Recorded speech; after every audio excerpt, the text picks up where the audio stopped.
Sasto Tips Alpha. Hello viewers, welcome to স্বাস্থ্য tips alpha channel. পক্ষ থেকে সবাইকে স্বাগত।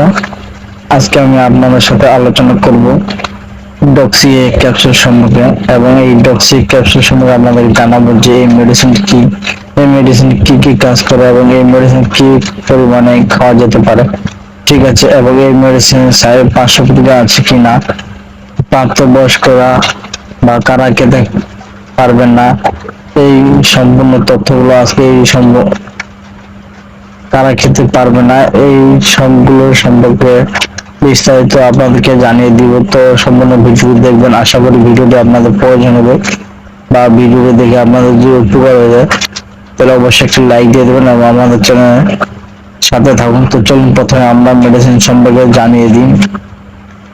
এই ডক্সি ক্যাপসুল প্রস্তুত করা হয়েছে ডক্সিসাইক্লিন হাইড্রোক্লোরাইড মেডিসিন, যার প্রতিটি ক্যাপসুলে রয়েছে 100 মিলিগ্রাম সমতুল্য ডক্সিসাইক্লিন হাইড্রোক্লোরাইড, এবং এই ডক্সি এর মধ্যে কিন্তু রয়েছে 50 mg ট্যাবলেট ক্যাপসুল রয়েছে, এবং এই ডক্সি এর মধ্যে কিন্তু রয়েছে 50 mg ট্যাবলেট ক্যাপসুল রয়েছে, এবং এই ডক্সি মেডিসিন প্রস্তুত করা হয়েছে রেনাটা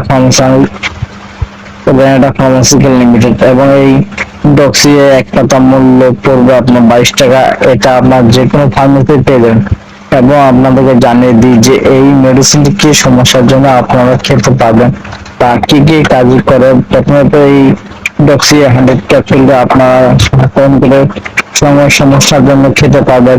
শ্বাসযন্ত্রের বিভিন্ন ধরনের সংক্রমণের সমস্যা রয়েছে, যেমন আপনার নিউমোনিয়া, ইনফ্লুয়েঞ্জা, তারপর আপনার ব্রঙ্কোটাইটিস, ব্রঙ্কোলাইটিস, সাইনোসাইটিস এবং প্রবলেমগুলোর জন্য কিন্তু আপনারা এই ডক্সি 100 ক্যাপসুল নিয়ে নিতে পারেন।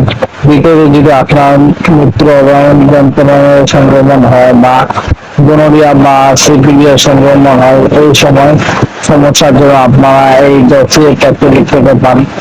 ভিডিওতে এই মেডিসিনটি কিন্তু আপনারা কলেরা, প্যারালাইসিস, ডায়রিয়া চাষ করে থাকে, এবং চতুর্থ মধ্যে আপনারা বলতে পারেন যে এই মেডিসিন আপনার বরণ এবং পূরণের ফলাফলের জন্য পাওয়া যেতে পারে। আশা করি আপনারা বুঝতে পারবেন যে এই মেডিসিন আপনার অনেকগুলো কাজ করছে। এখানে বিভিন্ন সমস্যার জন্য বিভিন্ন পরিমাণের মেডিসিন পাওয়া হয়ে থাকে। তো এইবার আমি আপনাদেরকে জানিয়ে দিই যে গ্যাস্ট্রন সমস্যার জন্য কি কোনো মেডিসিন খাওয়া যেতে পারে জানাবো। তারপর আপনার ব্যক্তি রয়েছেন যারা বিভিন্ন সমস্যার জন্য এই প্রতিদিন একটি করে 7 থেকে 10 দিন পর্যন্ত খেতে হবে। আর যদি কারো আলুতে সংক্রমণ সমস্যা হয় তাহলে তারা প্রতিদিন দুটো করে খাবেন, সকালে একটি এবং রাতে একটি, এবং তাদেরকে 10 দিন ওই ক্যাপসুল নিতে হবে। আর অন্যান্য যে সমস্যাগুলো রয়েছে সমস্যার জন্য তারা এই 100 ক্যাপসুল প্রথম 2 দিন বিক্রি করে খাবে, সকালে এবং রাতে, এবং তারপর থেকে আপনার প্রতিদিন একটি করে চলবে 7 থেকে 10 দিন পর্যন্ত। তবে কলেরা বা ডায়রিয়া মানে এই সমস্যাগুলো যদি হয়ে থাকে তো সেক্ষেত্রে কিন্তু ডাক্তারের যে পরিমাণ দিবে সেই পরিমাণে আপনাকে খাওয়া প্রয়োজন। আর বিভিন্ন মানুষের শরীরের ওজন বা তাদের বয়স বা তাদের শরীরের ওজন সক্ষম অবস্থার উপর নির্ভর করে এই মেডিসিন প্রাপ্ত বয়স্করা খেতে পারবে। তো সেই ক্ষেত্রে আপনার অবশ্যই ডাক্তারকে মেডিসিন সঠিক পরিমাণে আপনাকে জানিয়ে দিবে এই মেডিসিন পার্শ্ববিক্রিয়া সম্পর্কে। এই মেডিসিন খুব একটা পার্শ্ববিক্রিয়া নেই, তবে কিছু কিছু মাংস থেকে আপনার বমি ভাব বা বমি চুলকানি সমস্যা দেখা দিতে পারে।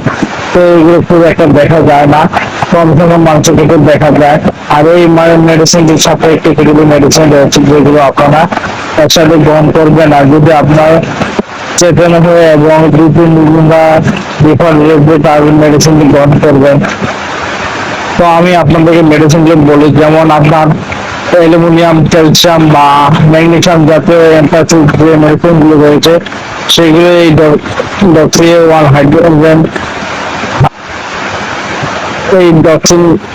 100 ক্যাপসুলটি এক জায়গায় খাবেন না। যারা পেনিসিলিন জাতীয় মেডিসিন গ্রহণ করেন তারা এই ডক্সি 100 ক্যাপসুল একসাথে খাবেন না, মিনিমাম 2 থেকে 3 ঘন্টা ডিফারেন্সে তারপর মেডিসিন গ্রহণ করবেন। এতে আপনার খুব একটা সমস্যা হবে না। আর যাদের এই মেডিসিনের সমস্যা রয়েছে বা 8 বছরের নিচে শিশু যারা রয়েছে তাদের ক্ষেত্রে এই মেডিসিন ব্যবহার করা যাবে না। আর প্রেগনেন্সি অবস্থা বা বাচ্চাকে দুধ খাওয়ানো অবস্থায় মহিলাদের ক্ষেত্রে এই মেডিসিন নিষেধ, ঠিক আছে, খাওয়া যাবে না। তো এই হলো আজকের এই টক্সি 100 ক্যাপসুল সম্পর্কে আলোচনা। আশা করি এই মেডিসিন সম্পর্কে আপনারা প্রয়োজন হতে পারে। আর যদি ভিডিওটি আপনার ভালো লেগে থাকে অবশ্যই ভিডিওটিতে একটা লাইক দিবেন এবং ভিডিওটি আপনাদের বন্ধুদের মাঝে শেয়ার করবেন যাতে করে তারা এই ধরনের ভিডিও পেয়ে থাকে। তো ভিডিও আজকের মতন ভিডিওটি এখানে শেষ করতেছি। ভালো থাকবেন, সুস্থ থাকবেন, খোদা হাফেজ, আসসালামু আলাইকুম রহমতুল্লাহ। Asto Tips Alpha.